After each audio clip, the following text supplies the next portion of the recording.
about the relationship between sine and cosine, we need to remember that every triangle we're working with is a right triangle. So triangle ABC here is an example of a right triangle. We know in the triangle sum theorem that the measure of angles A, B, and C together add up to 180 degrees.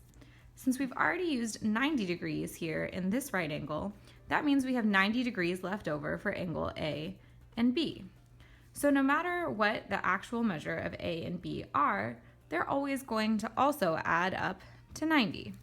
So of the 180 degrees we have, 90 degrees are in this angle, and the other 90 degrees are spread out between A and B. So the two non-90 degree angles are always complementary. What this means is just that they add up to 90 degrees, two different ways of describing it. Here's an example of a right triangle, ABC again, and this time we've put in some values. So our hypotenuse is 5, and then we have 3 and 4 as our legs. So we're going to think about the sine and cosine ratios for angle A and angle B. In relation to angle A, 4 is the opposite, 5 is the hypotenuse, and 3 is the adjacent. That means the sine of angle A is opposite over hypotenuse, which is 4/5.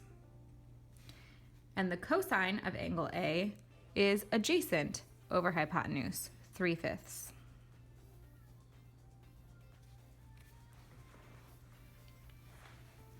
In relation to angle B, however, it's the opposite. So in relation to angle B, 3 is now the opposite. 5 is still the hypotenuse, but 4 is the adjacent because it's the side that makes up angle B.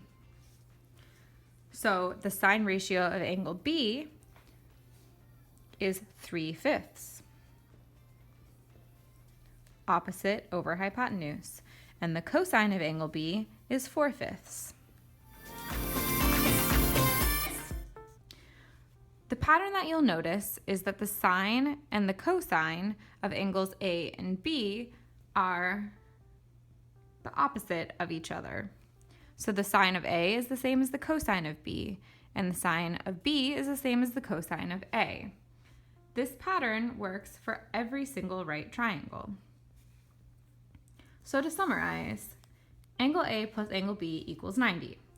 The sine of an angle is always the same as the cosine of its complement, and the cosine of an angle is always the same as the sine of its complement. So, thinking about this more abstractly, the sine of 40 degrees would be the cosine of the angle that would add up with 40 to make 90 degrees. So the sine of 40 is the same as the cosine of 50 degrees because 40 plus 50 equals 90. Think about what the cosine of 37 degrees would be. Remember, these need to add up to 90 degrees. A simple way to find the complement is to subtract. So 90 minus 37 is 53. So the cosine of 37 will be the same as the sine of 53.